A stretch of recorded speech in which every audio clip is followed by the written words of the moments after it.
Welcome to my channel viewers. మరొక interesting అయిన subject మీ ముందుకు తీసుకొస్తున్నాను. జనరల్గా మనం తాంత్రికం పూజలు చేసినప్పుడు మీరు ఎప్పుడైనా గమనించారో లేదో, అలాగే సాత్విక పూజలు ఏదైనా రిచువల్ చేసేటప్పుడు మనం ఏదైనా మెస్మరైజ్ చేయాలంటే, ఆ ఎనర్జీని క్రియేట్ చేయాలంటే, ఆ ఎనర్జీకి ఇష్టమైన పదార్థాలను మనం పెట్టి చేస్తాం. ఇప్పుడు మీరు గమనించారనుకోండి, ఏ తాంత్రిక పూజో లేదా ఏదో ప్రయోగాలు చేసినప్పుడు జనరల్గా దుమ్ములు, మాంసం, అలాగే తల వెంట్రుకలు, నిమ్మకాయలు, వాళ్ళ ఇంటి మట్టి, ఇలాంటివన్నీ తీసుకొచ్చి చేస్తూ ఉంటారు. బ్లోన్ కానివ్వండి, లేకపోతే ఫర్దర్గా మీకు ఏంటంటే ఈ ఎక్స్పెరిమెంట్స్ చేసేవాళ్ళు, తాంత్రిక ఎక్స్పెరిమెంట్స్ చేసేవాళ్ళు జనరల్గా మీరు గమనించారంటే అవన్నీ తినే పదార్థాలు. అంటే తినే పదార్థాలు అంటే మీరు ఏదో ఒక జీవికి తినే పదార్థం లాంటిది అనమాట. అంటే ఇప్పుడు బోన్స్ అనేవి కూడా ఒక రకమైన తినే పదార్థం, అలాగే సిట్రిక్ కూడా తినే పదార్థం. సిట్రిక్ కోసం మీకు తెలిసిందే, మన బాడీలో ఎక్కువ ఏంటంటే సిట్రిక్ ఇమ్యూనిటీని పెంచుతుంది. అలాగే మీకు గమనిస్తే ఏంటంటే ఈ రిచువల్స్లో కంపల్సరీగా మాంసం, రెడ్ మీట్ పెడతారు. ప్లస్ మనం తెలుసు కదా, దశమహావిద్యలకు కూడా ఎలాంటి పాటిస్తూ ఉంటాం. అలాగే మీరు ఎప్పుడైనా గమనించారనుకోండి, మన పాజిటివ్ అంటే మన జనరల్ రిచువల్స్ అంటే మనం చేసే పూజల్లో మనం ఎక్కువ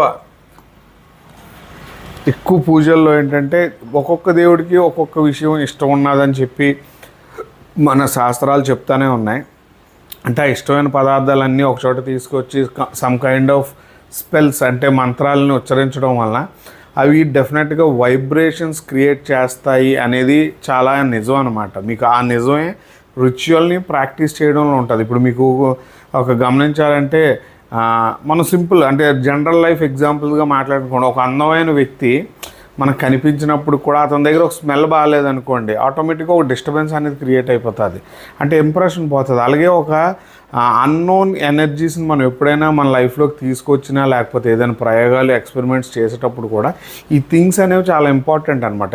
చాలా వరకు ఏంటంటే ట్రైబల్ ఆచారాల ప్రకారం అక్కడున్న జీవరాశులు బోన్స్ అని, జీవరాశుల వెంట్రుకలని, అలాగే వ్యక్తి వెంట్రుకలని, లేకపోతే పుర్రెలు, బోన్స్, ఇలాంటివన్నీ కూడా వాడేవారు. అలాగే సాత్వికంలో మనం చెప్పాలంటే ఇంకా మీకు తెలియదే ఉంది, వినాయక చవితి వస్తే పత్రి అని, శివుడికి మారే దళాలని, అలాగే వెంకటేశ్వర స్వామికి మనం తులసిమాలని, విష్ణుమూర్తికి, ఇలాంటివన్నీ మనం ఎక్కువగా చేస్తూ ఉంటాం. అంటే మనం ఉచ్చరించే మంత్రాన్ని, ఒక ప్రాంతాన్ని, ఆ దేవుడికి సంబంధించిన ఎనర్జీ క్రియేట్ అవ్వాలంటే ప్రకృతిలో ఉన్న అసాధారణమైన వస్తువుల్ని మనం కంపల్సరీగా యాడ్ చేసుకోవాలి. ఇప్పుడు గుళ్ళో మనం చూసినట్టయితే ఒక టెంపుల్లోని అక్కడ బావి ఉండాలి, బావిలో తాబేలు ఉండాలి, ఇటు సైడు రావి చెట్టు ఉండాలి, అలాగే మర్రి చెట్టు ఉండాలి. ఇలాంటి అంటే ఒక ప్రకృతి, అంటే ఈ ప్రకృతి ఏ ఉచ్చారణతో అయితే వైబ్రేషన్స్ సెట్ చేసుకోగలుగుతుంది. అలాగే మన రియల్ లైఫ్లో కూడా మనం గమనించినట్టయితే ఈ అకల్ట్ అంటే నేను మొన్న కేసు విషయంగా వెళ్ళాను కాబట్టి నాకు ఈ ఎక్స్పీరియన్స్ మీతో షేర్ చేయాలనిపించింది. వాళ్ళ దగ్గర అంటే వాళ్ళ లైఫ్ స్టైల్లోనే గమనించినట్టయితే వాళ్ళ ఇంటి చుట్టుపక్కల ఒక ఇస్తరాకులోనే అంటే భూమిలో కప్పెట్టి తినే పదార్థాలన్నీ పెట్టి కొంత హెయిరు ఇలాంటివన్నీ కూడా పెట్టి చేశారనమాట. బట్ అది లక్కీగా మనం ఫైండ్ అవుట్ చేయగలిగాం. చెప్తున్నాను కదా, లక్కీ అని ఎందుకన్నానంటే నేను ఈ కైండ్ ఆఫ్ రిచువల్ ప్రాక్టీసెస్లో లేను. అలాగని చెప్పి పాజిటివ్ వైబ్స్ ఉన్నాయి కాబట్టి కొద్దిగా అంటే వీళ్ళు జాతకరీత్యా ఏ డైరెక్షన్లో ఇలాంటివి జరిగే అవకాశం ఉంది, ప్రజెంట్ ఆ టైంకి ఉన్న పొంతన్నే నేను కనిపెట్టడానికి ట్రై చేశాను. ఆల్మోస్ట్ అది నేను కనిపెట్టగలిగాను. నేను ఒక పంతులు గారు వెళ్ళి దానికి సంబంధించి చేసుకొని వచ్చాం.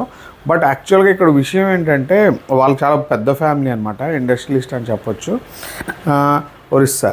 నేనేంటున్నానంటే నాకు ఇది మీకు కూడా షేర్ చేయడం చాలా మంచిది. ఫ్రెండ్స్, మీరు మీ లైఫ్లో అదృష్టాన్ని తెచ్చుకోవాలంటే మీ ఫుడ్ చాలా ఇంపార్టెంట్. అది ఉపవాసం ఉన్నా ఇంపార్టెంటే. అలాగే మీకు ఇంపార్టెంట్ ఏంటంటే మీరు తినే ఆహారం చాలా క్వాలిటీది అయి ఉండాలి. ప్లస్ ధనాన్ని, మీ యొక్క వర్చస్సును పెంచాలి. ఆ వర్చస్ని శుద్రశక్తులకే పెంచగలిగేటట్టు ఆహారమే మొదటి ప్రాముఖ్యత అయినప్పుడు మన లైఫ్లో కూడా ఫుడ్ చాలా ఇంపార్టెంట్ అని రోల్ ప్లే చేస్తుంది. అందుకే మీరు మన ఎంటైర్ అంటే ఇప్పుడు మార్వాడి కమ్యూనిటీ, లేకపోతే జైన్స్, వీళ్ళందరూ కూడా ఫుడ్ విషయంలో చాలా ఇంపార్టెంట్ అయిన విషయాల్ని గుప్తంగా దాచారు. వాళ్ళ అలవాట్లను, వాళ్ళ ఫంక్షన్స్ చూసినప్పుడు మనకు ఒక ఐడియా వస్తుంది. అందుకే ఈ అకల్ట్ రీసెర్చ్ చేసే వ్యక్తులు, అకల్ట్ మీద ఉన్న ప్రతి వ్యక్తి కూడా ఈ తాంత్రిక వస్తువుల్లో కూడా ఆహారాన్ని పెడతారనమాట. ఈ ఆహారం ఏంటంటే ఆ నెగిటివ్ ఎనర్జీకి ఆ ఫీడ్ తిన్న తర్వాతే అవి పని చేయగలుగుతాయి. అలాగే మన దేవుళ్ళకి కూడా మనం ఏమి ఆ రోజు దండం పెట్టేసుకుంటే అని చెప్పలేదు. మీరు కంపల్సరీగా కథ చదవండి, ఉచ్చారణ చేయండి, ఇవన్నీ చేసినా చేయకపోయినా ఆ వస్తువులను పెట్టి మనస్ఫూర్తిగా కోరుకున్నట్టయితే ఆ విషయం మ్యాక్సిమం సక్సెస్ అవుతుందని. అందువల్లనే ఫుడ్ అనేది చాలా ఇంపార్టెంట్ ఫ్రెండ్స్. మీ లైఫ్లో ఏదైనా మీకు కష్టమో నష్టమో ఏదైనా వచ్చినప్పుడు మీ ఆహార నియమాలు చెడిపోతాయి. అంటే తినే విధానం లేకపోతే అన్క్వాలిటీ చోట స్పెండ్ చేసే విధానంలో ఆహార నియమాలు చెడిపోతాయి. అందుకే మీరు ఎప్పుడైనా గమనించండి, ఎప్పుడైనా జ్వరం వచ్చినా కూడా ఫస్ట్ డిస్టర్బ్ అయ్యేది లేకపోతే హెల్త్ బాగా డిస్టర్బ్ అయ్యేది ఏది డైజెషన్ సిస్టమ్. మీకు ఈ ఫుడ్ అనేది చాలా ఇంపార్టెంట్ అయిన ఇదనమాట. దీంతోనే క్షుద్రం చేయొచ్చు, దీంతోనే ఆల్మోస్ట్ మన దేవతల్ని రప్పించుకోవచ్చు, దేవుళ్ళని కూడా మనం తృప్తిపరచవచ్చు అనమాట. అంటే ఫుడ్ మీ లైఫ్లో ఎలాంటి మేజర్ రోల్ ప్లే చేస్తుందో చూడండి. అలాంటి ఫుడ్ మీ యొక్క వర్చస్సును కూడా పెంచుతుంది. ఆ వర్చస్సును పెంచడానికి ఫుడ్ యొక్క ఇంపార్టెన్స్ మీరు బాగా గమనించండి. ప్లస్ నేను రీసెంట్గా చూసి ఫైండ్ అవుట్ చేసిన డీకోడ్ చేసిన ఆ కేసులో కూడా ఏంటంటే ఫుడ్నే వాళ్ళ ఇంటి దగ్గరలో వాళ్ళకి మేజర్ ఎసెట్ ఎక్కడో అక్కడ ఒక ఇస్తరాకులో అన్నీ ఏర్పరిచి అన్నీ చేసి కప్పెట్టారనమాట.